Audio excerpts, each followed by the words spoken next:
항상 성경을 볼 때 반복되어지는 단어들을 여러분들이 잘 이렇게 동그라미 치면서 보면 그곳에 메시지가 있어요. 오늘도 보면 귀 기울이지 않으면 어떻게 된다. 하나님의 음성은 늘 우리에게 전달되어지는데 듣는 자가 어떻게 듣느냐에 따라서 이 듣는 사람의 운명이 갈라지는 거거든요. 그런 얘기를 지금 똑같이 얘기하는 겁니다. 우리가 예레미야서 이제 선지서를 다시 한 달간 묵상하게 되는데 구약 성경 그 예언서, 선지서의 공통점은 항상 인간의 타락에 대한 이야기를 하죠. 그러는데 하나님이 그 타락에 대해서 심판을 하십니다. 그 심판한 사람을 그냥 그대로 내버려 두시느냐? 그게 아니죠. 다시 하나님이 그들을 회복합니다. 그래서 거듭되는 이스라엘의 죄악과 또 그 죄악에 대한 하나님의 징계, 그 징계된 그들이 하나님 앞에 돌이키고 회심했을 때는 하나님 다시 한번 회복시키는 이것이 계속 순환되는 겁니다.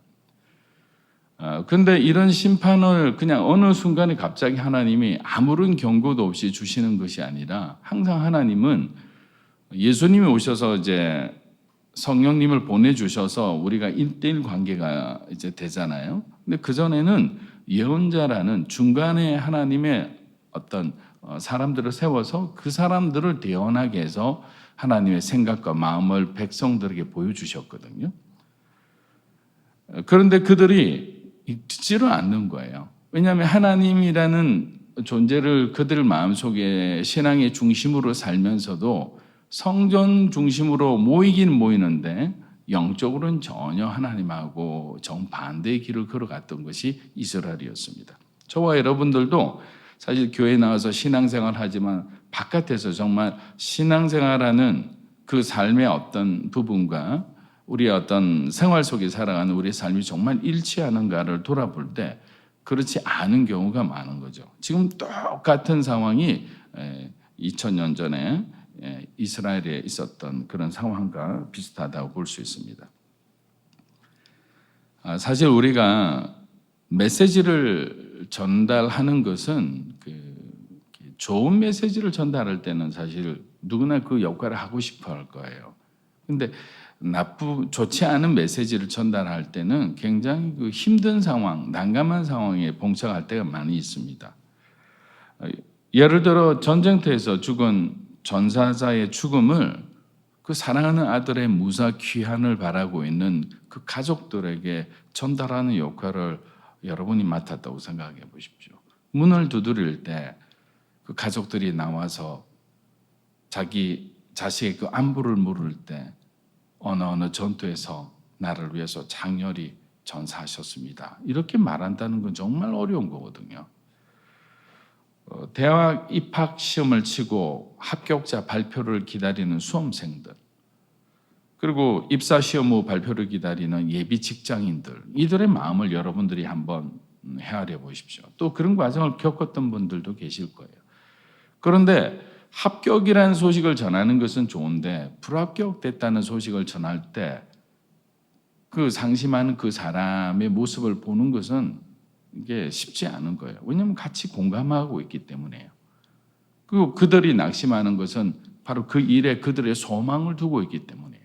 근데 그 소망이 끊어졌다고 생각하면 그냥 황망한 거죠.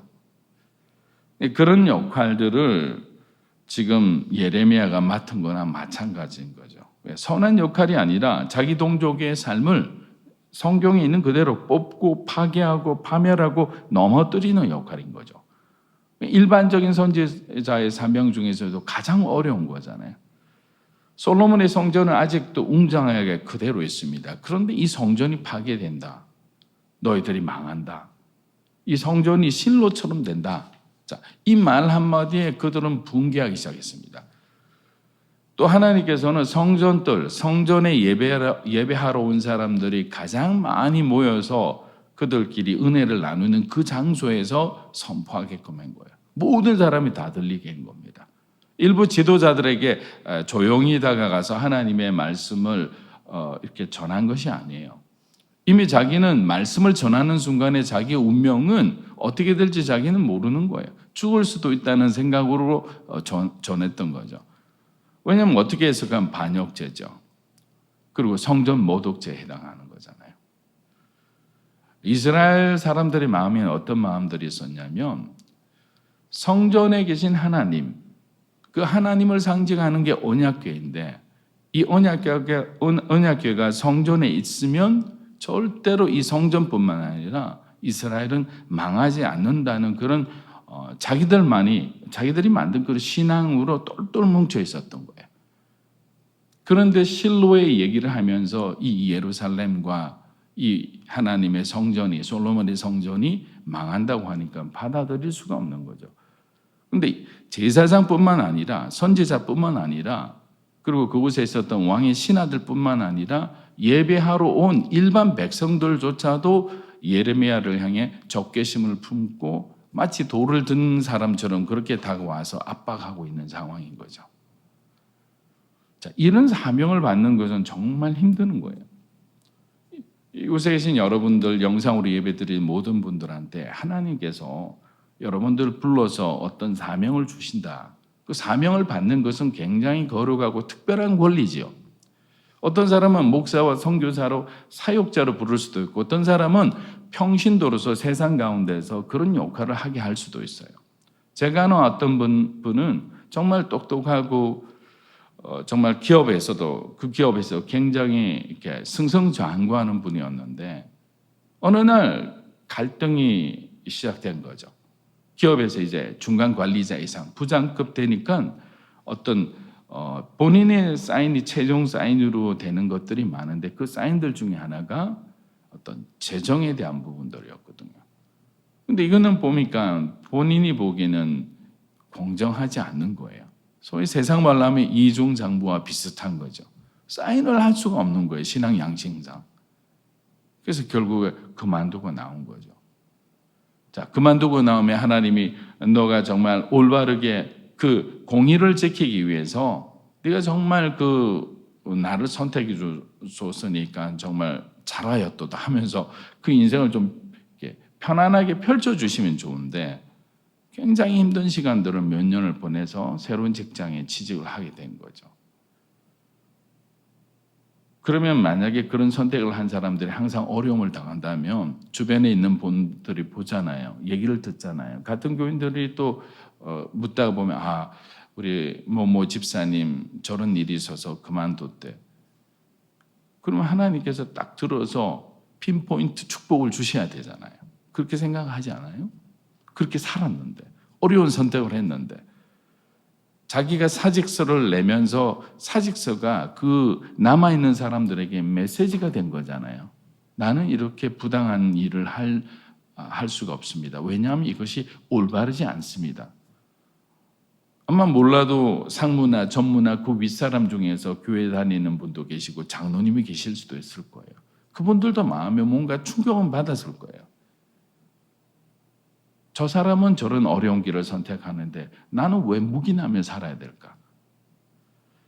우리가 그런 삶을 선택한다 해서 하나님은 반드시 우리 인생의 축복으로 이렇게 갚아주시는 분은 아니에요. 그런 시간들을 통해서 많은 사람들에게 하늘의 축복을 쌓게 해주시는 거지.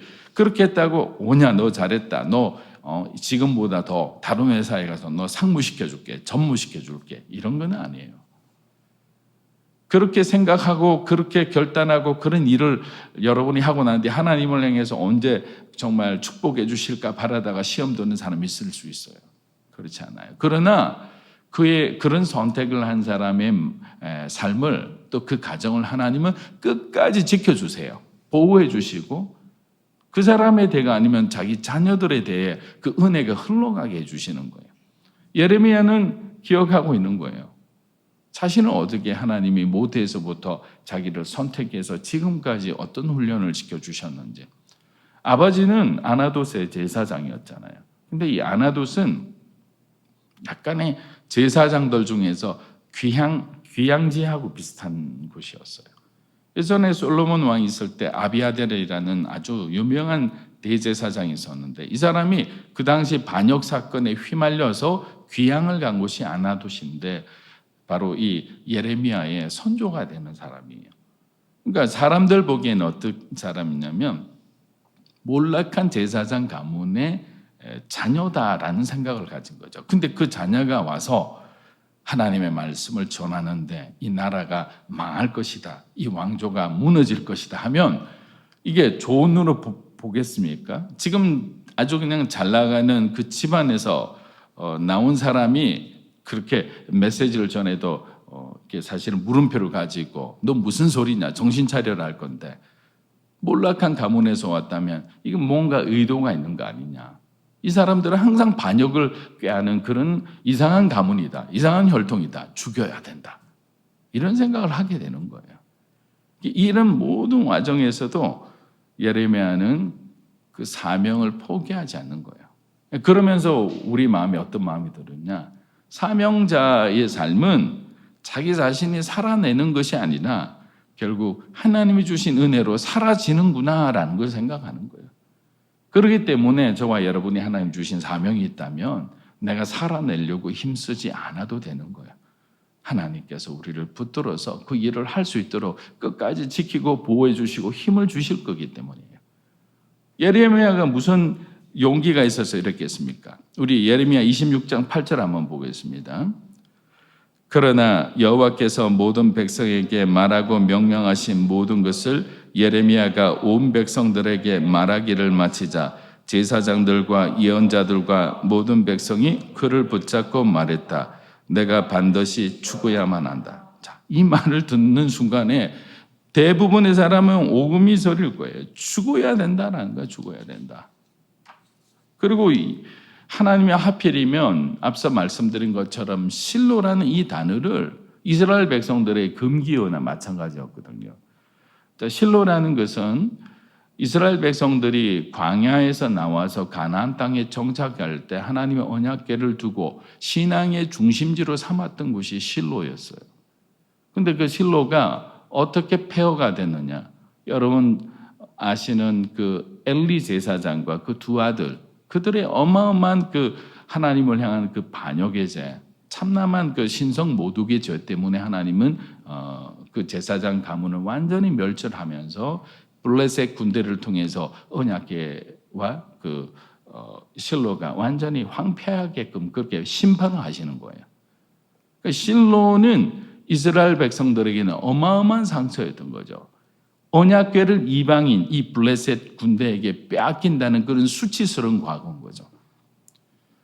저희들에게는 저는 일본을 너무 사랑하고 사역을 하지만 마치 우리 일본의 어떤 36년간 일제치하에 있었던 그런 어떤 것과 똑같은 거예요.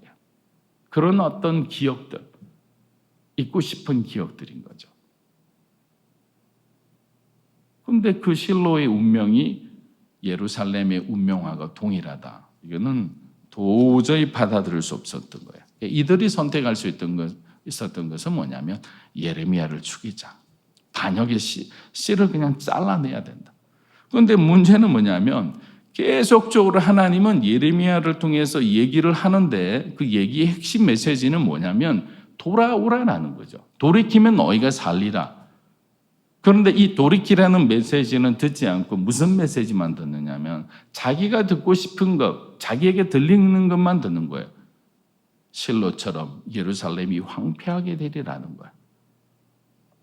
그럼 그 앞에 있는 말을 들어야 되잖아요. 하나님께서 너희를 사랑하셔서 너희에게 다시 한번 기회를 주기 원한다. 죄된 삶에서 돌이켜라. 이제 하나님의 음성을 듣고 너희들이 여호와 하나님께서 너희를 위해서 예비한 그 길을 걸어간다면, 그 말씀에 순종한다면 내가 이 도시를 내가 황폐케 하지 않겠다, 심판하지 않겠다는 거예요. 근데 이 메시지는 듣지 않고 뒤에 있는 심판에 대한 메시지만 자기들이 가려서 듣고 이 일은 일어나지 않을 거기 때문에 예레미야는 거짓 선지자다 죽이려고 했던 거죠. 그래서 계속 압박을 가합니다. 자, 우리 26장 9절 한번 읽어보겠습니다. 26장 9절 시작. 왜 내가 여호와 이름으로 이 집이 실로같이 되고 이 성읍이 황폐하게 돼 사람이 살지 않게 될 것이라고 예언하느냐. 그러고는 모든 백성이 여호와의 집에서 예레미야 주위로 모여들었다. 자, 어떤 상황이냐면 모든 백성이라 해서 이스라엘 전체를 의미하는 게 아니죠. 성전에 와 있는 백성들을 그렇게 표현을 하는 겁니다. 근데 이제 이 사람들이 항상 그래요. 자기가 불리하면 새를 과시하는 게 어떤 인간의 어떤 나쁜 점 중에 하나입니다. 자기가 정당성이 없으니까 자기 말을 이렇게 지지할 수 있는 많은 사람들을 모으는 거예요. 그래서 신앙을 마치 다수결의 원칙인장 밀어붙이는 그런 잘못된 생각을 하고 있는 그 지도자들도 있을 수 있습니다. 근데 그건 잘못된 거예요. 70억의 인구가 이것이 바르지 않다고 해도 하나님 한 분이 옳다고 하면 그것이 옳은 거거든요. 신앙은 다수결, 민주주의 이런 원칙이 아니라 하나님의 말씀, 하나님의 또 생각이 그것이 바로 기준이 되는 거예요. 그런데 이 사람들은 이제 사람들을 선동하기 시작하는 거죠. 다른 곳에 있는 사람들도 있을 거 아니에요. 성전들 외에 막 소리를 지르고 난리를 치니까 이게 무슨 일인가 싶어가 사람들이 오는데 점점 오면서 이야기를 들으니까 그 사람들도 앞뒤 전후좌우 없이 듣는 사람들은 같이 흥분해서 예수님을 죽이려던 그 군중들과 똑같이 그 군중 심리에 그냥 파묻혀서 예레미야를 향해 막 점점 다가오는 거죠. 이 말은 뭐냐면 누구 하나가 돌을 들면 예레미야는 그 순간에 그냥 죽어버리는 거예요. 그런데 그 마음 가운데 끝까지 하나님 주신 말씀을 1.1핵도 가감하지 않고 전할 수 있는 그런 믿음과 용기는 어디에서 나올까요? 예레미야는 하나님을 경험한 사람이거든요. 저는 그래서 여러분의 삶 가운데 하나님을 경험한 그 흔적, 스티그마가 있기를 주의 이름으로 축복합니다.